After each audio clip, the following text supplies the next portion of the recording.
차라고 하면 딱 생각나는 이미지 있잖아요. 화려한 디자인 뭐 이런 건 아니잖아요. 예, 예쁘다고는 볼 수 네. 없죠. 실용적이고 튼튼하고 뭐 이런 이미지. 사실 이 때문에 이게 좀 바뀌게 된 게 있습니다. 그리고 포드는 어떻게 하면 더 저렴하고 완벽하게 차를 만들까 계속 고민을 하거든요. 그러다가 1913년에 드디어 정말 역사적인 결정을 하게 돼요. 어떤 결정일지 네. 궁금한데요. 미국 차의 기조가 여기서부터 시작됐던 거군요. 네네. 지금 이 말씀해주신 규모의 경제 관련한 이야기도 사실 이 산업에서 혁명적인 변화라는 생각이 드는데 역사적인 결정이라고 하면 더 큰 변화가 있다는 걸까요? 이거는 자동차 산업뿐만 아니라 우리 산업 전체, 현대 모든 산업과 현대인들한테 영향을 미친 그런 결정이에요. 내가 현대를 만든 사람이다라고 그렇죠. 이렇게 얘기할 정도의 네. 이야기. 네. 멋진 신세계에서 포드를 찬양한 것도 사실 이 업적 때문이거든요. 뭐가요? 그게 바로 컨베이어 벨트 도입입니다. 컨베이어 벨트? 네. 아, 우리가 이제 제조업 공장에서 상상하면 맞아요. 이렇게 네네. 쭉 흘러가는 벨트 네. 말씀하시는 거잖아요. 네. 이게 당시에 그렇게 혁명적인 변화였습니다. 완전 혁명적인 변화였죠. 하지만 당시에는 몰랐어요. 그 뒤에 이제 알게 된 건데 네. 컨베이어 벨트가 도입이 되면서 작업자들이 찾아가서 작업하는 방식이 아니게 됐죠. 자기 앞으로 일감이 계속 오는 거잖아요. 아, 움직일 필요가 없죠, 네. 일단. 그리고 한 사람은 하나의 일만 하면 됩니다. 계속 하나만 닦고 하나만 조이고 하나만 기름칠하고 물 구부리고 그런 것들을 하니까 자기는 그 일만 계속하면 되거든요. 분업화가 이루어진 거구나. 맞습니다. 그러니까 엄청 효율적이 될 수밖에 네. 없었어요. 시간도 단축되고 생산 비용도 단축되고 그래서 차의 대량 생산이 가능해졌다라고 하죠. 재밌는 게 이 포드가 소고기 가공 공장에 갔을 때 공중 트롤리가 있잖아요. 네, 독축된 속을 걸려있는 거. 고기를 달고 있는 네. 갈고리 있죠. 그걸 보고 아이디어를 얻어서 컨베이어 벨트 시스템을 고안했다고 합니다. 근데 이건 좀 딴 얘기지만 회전 초밥 있잖아요. 네, 아, 거기도 컨베이어 벨트 그거 있잖아요. 그 오사카에 있는 집에서 처음 시작했잖아요. 한 네. 1950년대쯤에 그 사람이 그 처음에 하신 분이요. 맥주 공장에서 컨베이어 벨트 돌아가는 걸 보고 회전 초밥을 생각했다고 그러거든요. 그러니까 포드의 이 컨베이어 벨트가 회전 초밥까지 영향을 주었다라고 할 수 있는 거죠. 회전 초밥까지 컨베이어 벨트에서 아이디어를 얻었다. 네. 그런데 그러면 이제 앞서 포드가 현대를 발명했다는 게 컨베이어 벨트 이야기였던 건가요? 맞습니다. 근데 사실 아니 회전 초밥 정도 가지고 뭐 현대까지야라고 생각하시겠지만 이제부터가 진짜거든요. 컨베이어 벨트를 가동하면 직원들은 그 컨베이어 벨트 가동 시간에만 일을 할 수 있어요. 예. 그러니까 자동차가 있으면 직원이 아침 7시에 와서 자기가 먼저 이렇게 할 수도 있잖아요. 근데 컨베이어 벨트는 내가 먼저 아침 7시에 가봤자 소용이 없는 거예요. 컨베이어 벨트 가동 시간이 있어야 되죠. 그래서 출근 시간과 퇴근 시간이 고정이 됩니다.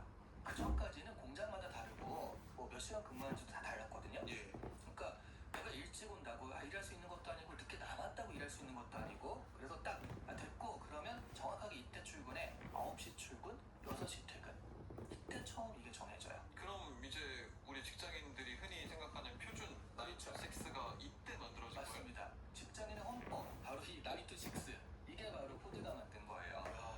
컨베이어 벨트가 사실 지금까지 얘기로는 분업화 전문화 네.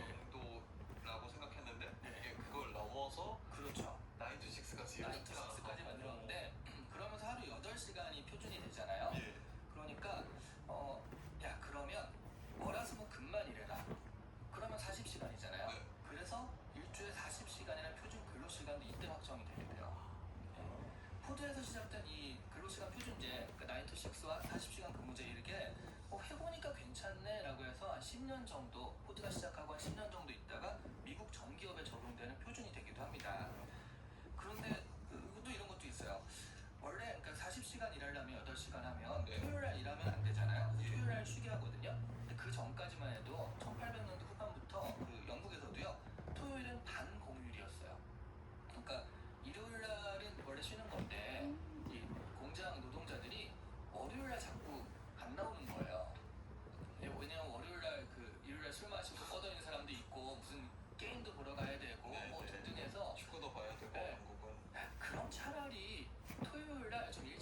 사람들보다 두세 배 정도 더 받았어요.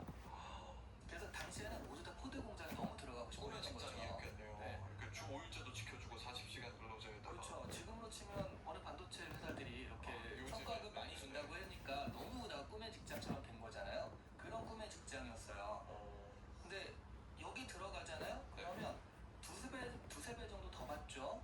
돈을 모을 수가 있어요.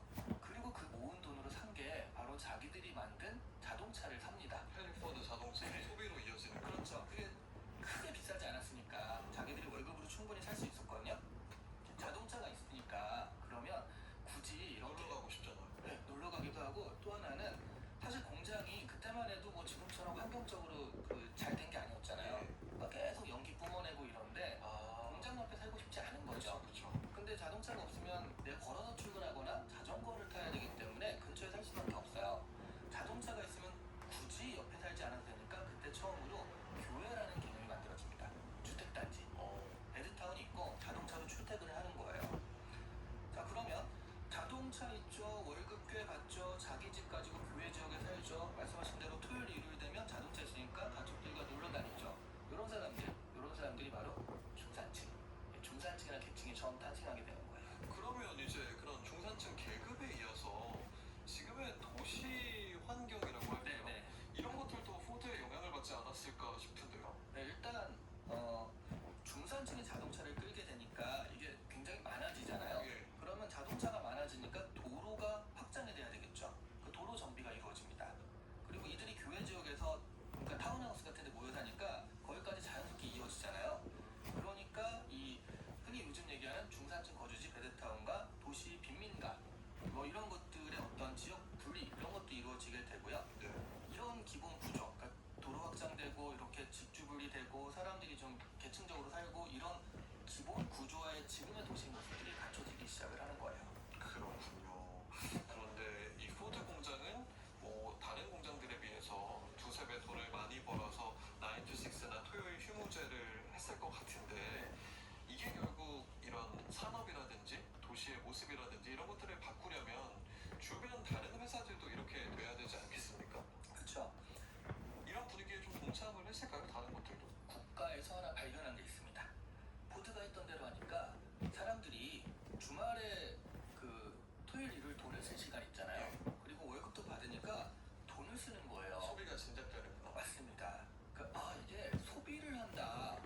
그러니까 생산자가 소비자가 될 수 있다. 이걸 발견한 거예요. 그 전까지 산업혁명 시대 노동자들을 생각해 보면 하루에 뭐 14시간씩 근무했다 이런 얘기도 있잖아요. 그러니까 돈을 받아봤자 많지도 않고 그걸 쓸 시간도 없고 소비가 없었거든요. 예. 그런데 이렇게 소비하는 계층이 등장을 하니까 여러 산업이 잘 되는 겁니다. 왜냐하면 그것에 맞춰서 또 물건을 생산해야 되니까 결국 생산자가 곧 소비자다라고 생각해서 그래서 이제 그러면 소비사의 시초가 된 것이 바로 이것이다. 컨베이어 벨트부터 시작해서 포드가 발명한 게 바로 현대 소비사의 시초다라고 얘기할 수 있는 거죠. 그러니까 포드가 자랑스럽게 내가 바로 현대의 발명가다 이렇게 얘기할 수 있는 거예요. 제가 서두에는 뭐 현대를 발명했다고 해서 농담을 하긴 했지만 이야기를 계속. 근데 그 현대도 참 대단하긴 하죠. 그렇죠. 그럼요. 근데 듣고 나니까 정말 포드가 현대 사회를 만드는데 뭐 알게 모르게 네. 지대한 공을 세웠다고 평가할 수 있을 것 같습니다. 네. 그러면 이 책에는 이런 내용들이 담겨 있는 거예요? 포드에 대해서 너무 좋은 점들만 담겨져 있다는 생각도 듭니다. 이건 좋은 점이라기보단 제가 이제 많이 평가를 하는 포드가 이런 역할을 했다라는 거고요. 네네. 포드 자신, 그러니까 이게 포드의 그거잖아요. 그 자서전이거든요. 그러다 보니까 이 책에서는 앞쪽에 좀 자전적인 이야기, 난 이렇게 했다, 성공했다라는 얘기가 나오고요. 그 뒤에는 자신이 어떤 이유와 신념, 가치, 비전 이런 걸 가지고 일을 하는지 그런 얘기들을 합니다. 그러니까 자서전이라고는 하지만 이 책은 한 100여 년 전쯤에 만들어져서 지금도 많은 사람들이 인사이트와 동기부여를 받는 그런 자기계발서처럼 읽히고 있거든요. 예. 그러니까 제가 이제 포드에 대한 이 스토리들을 좋아해요. 포드를 좋아하는 건 아니고 포드에 대한 이 스토리들, 현대를 만들었다. 그러다 보니까 이렇게 소개를 해드렸는데 이 책에서는 포드가 자신이 성공하는 데 세웠던 삶의 원칙들, 결정의 원칙들을 알려줘요. 그래서 제목이 원칙인 거예요. 그런 걸 보다 보면 인사이트를 좀 받을 수가 있습니다. 그리고 저는 요즘 같은 시대에 포드의 이야기가 굉장히 유용하다라고 생각을 하거든요. 왜냐하면 헨리 포드가 살았던 시대가 격변의 시대였어요. 이때 처음으로 전기, 철도, 자동차, 공장, 대량 생산 이런 것들이 한꺼번에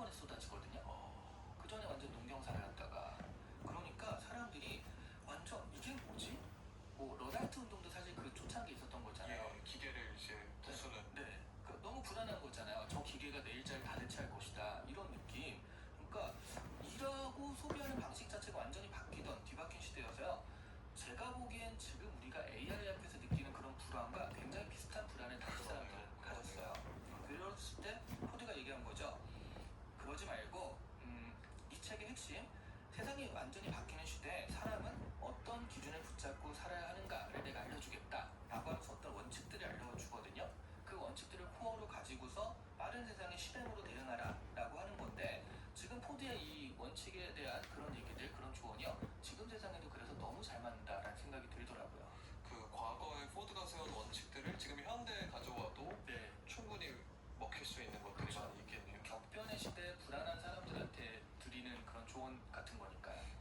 그 대가의 해안을 얻을 수 있는 여러 꿀팁들이 이 책에 있지 않을까 기대가 됩니다. 네. 그러면 교수님께서 보시기에 이 책에서 여러 원칙들이 있지 않겠습니까? 네네. 그 가운데서도 지금 이 시대에 가장 통하는 원칙이 있다면 뭐가 있을지 하나만 소개해 주시고. 뭐 여러 가지 있지만 그 중에 하나만 꼽자면, 기술은 사람을 위한 것이어야 한다라는 얘기가 이때 나와요. 포드에게서도. 네. 포드는 자동차를 만들었지만 단순히 멋진 기계를 만들고 싶었다 이런 사람은 아니고요. 그가 보았던 건 기계 자체가 아니라 그 기계가 바꿀 사람들의 삶이었다는 거죠. 자동차가 부자들만 타게 되면 사치품이잖아요. 근데 보통 사람들이 이걸 이용하게 되면 이동 시간을 줄이고 생활 반경을 넓히고 삶의 가능성을 키운다라고 할 수 있잖아요. 예. 그러면 이게 문명의 도구가 되는 거거든요. 그렇군요. 5%의 부유층이 아닌 95%를 위한 자동차를 만들고 싶다고 했어요. 맞습니다. 애초부터. AI가 지금은 되게 신기하고 재밌는 기술이잖아요. 그래서 처음에 자동차 나왔을 때 야 재밌다라고 부자들이 가지고 재밌게 놀았듯이요. 예. 그런데 이 기술, AI 기술은 그냥 재밌는 기술이라기보다는 지능의 평준화, 기회의 균등화를 이루어주는 거다라고 할 수 있거든요. 모든 사람에게 비슷한 기회가 제공될 수 있어요. 그러니까 비실비실한 사람이 건강한 사람과 뭐 달리기 경주를 해서 이길 수는 없잖아요. 예. 그런데 자동차가 생기면서 비실비실한 사람도 건강한 사람과 얼마든지 이동 경쟁을 할 수 있게 된 거잖아요. 지금 지능이라는 면에서 AI가 그런 능력을 배분할 수 있다는 거죠. 그래서 이렇게 능력이 좀 높아졌는데, 이런 능력을 가지고 어떻게 활용할지 개인의 차이가 되겠는데, 어쨌든 예전에 비해서 내가 그런 것을 불리하다, 그런 것이 지금 성공하지 못할 이유는 아니라는 거죠. 새로 바뀌는 이 시대에 어떻게 우리가 살 것인가, 이 원칙을 보면서 한번 좀 생각해보면 좋겠다 생각해서 오늘 이 책을 소개해드렸습니다. 그렇군요. 말만 하지 않고 실행을 한다면 누구에게나 기회가 열리는 세상이다. 100년 전도 그랬고 지금도 그랬고, 그리고 기술은 결국 사람을 위한 것이어야 한다는 가르침까지 100년 전 인물이 들려주는 시대 불변의 법칙이 지금을 살아가는 우리에게도 큰 울림을 주는 것 같습니다. 교수님. 헨리 포드의 법칙이라는 책으로 오늘 이야기 나눠봤습니다. 지금까지 이시안 교수였습니다. 오늘 말씀 잘 들었습니다. 네, 감사합니다. 오늘 아침 일라디오 오늘 준비한 순서 여기까지입니다. 저는 내일 다시 찾아뵐게요. 지금까지 아나운서 김진현이었습니다. 모두 좋은 하루 보내세요.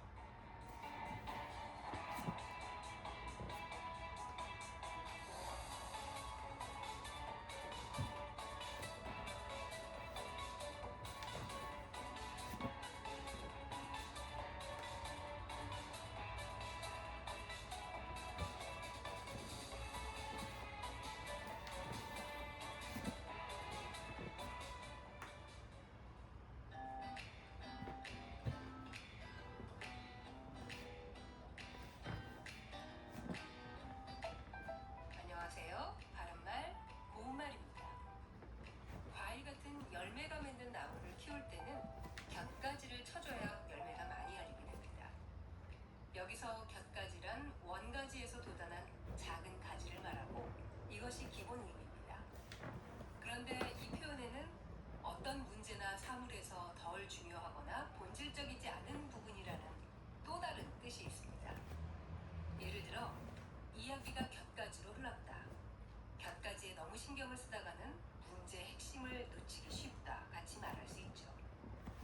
이와 관련해 생각할 수 있는 표현으로 여줄갈이라는 고유어 명사가 있습니다. 이 말은 원 몸뚱이나 원 줄기에 딸린 물건을 기본 의미로 하는데요. 그 외에도 중요한 일에 곁달린, 그리 대수롭지 않은 일을 뜻합니다. 뜻풀이에 나온 곁달리다라는 동사는 곁달다의 피동사로 덧붙어서 달리다라는 뜻입니다. 광에 곁달린 방, 이 방은 원래 부엌 옆에 곁달린 것으로 일하는 사람이 쓰도록 돼 있다, 이렇게 말할 수 있죠. 앞서 말씀드린 곁가지나 곁달리다에서 첫 번째 음절에 있는 곁은 겨 밑에 티읕 받침을 쓰는데요. 어떤 대상의 옆이나 공간적, 심리적 되는 대상으로부터 가까운 쪽을 말하니까 뭔가 부수적인 것을 의미하는 것입니다. 지금까지 바른말 고운말 아나운서 박혜정이었습니다.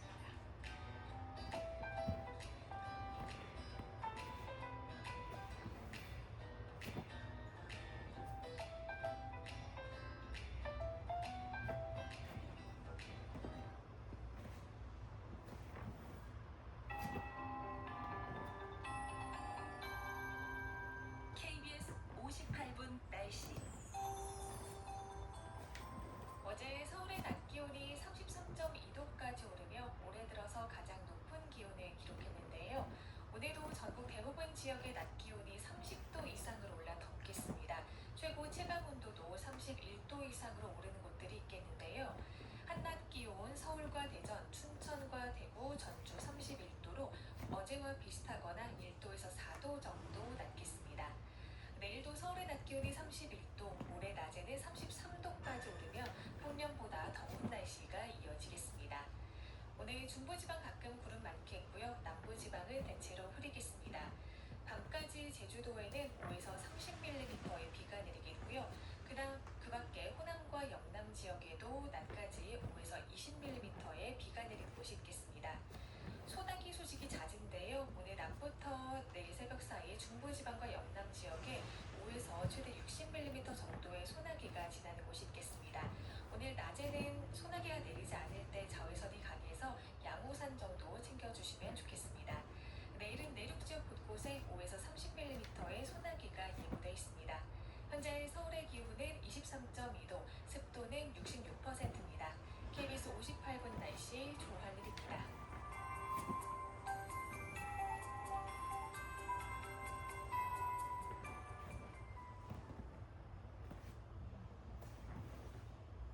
정성을 다하는 국민의 방송 KBS가 7시를 알려드립니다.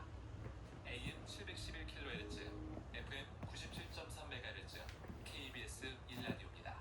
HLKA.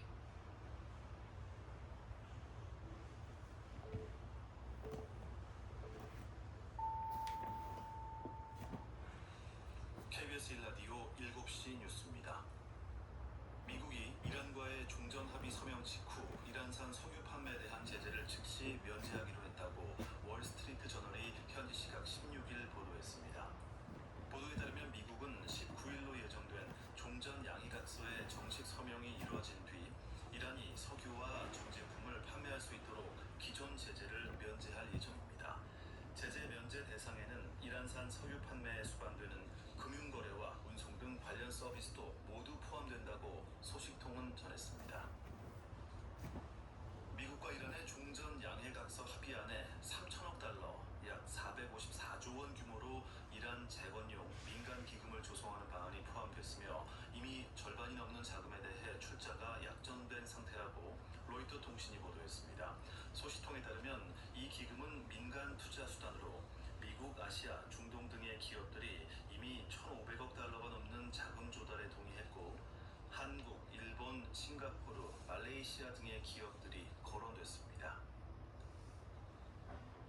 미국과 이란의 종전 합의에도 불구하고 레바논 남부에서 이스라엘군과 친이란 무장정파 헤즈볼라 간 무력 충돌이 계속되고 있습니다. 이스라엘군은 현지 시각 16일 레바논 남부에 주둔 중인 자국 병력을 향해 헤즈볼라가 발사한 로켓 여러 발을 요격했고 남부 다른 지역에서 의심스러운 차량을 폭격했다고 밝혔습니다. 레바논 국영통신은 이스라엘의 무인기가 차량 석 대를 타격해 최소 4명이 사망했고 다른 마을들에서도 4명이 숨졌다고 보도했습니다. 이란은 이스라엘이 휴전을 위반하고 있다며 강력한 대응을 예고했습니다. 미국과 이란 간 종전 합의 이후 국제유가가 급락세를 연일 이어가며 3개월여 만에 최저 수준을 기록했습니다. 현지 시간 16일 ICE 선물거래소에서 8월 인도분 브렌트유 선물 종가는 배럴당 78.96달러로 전 거래일보다 5.1% 하락했습니다.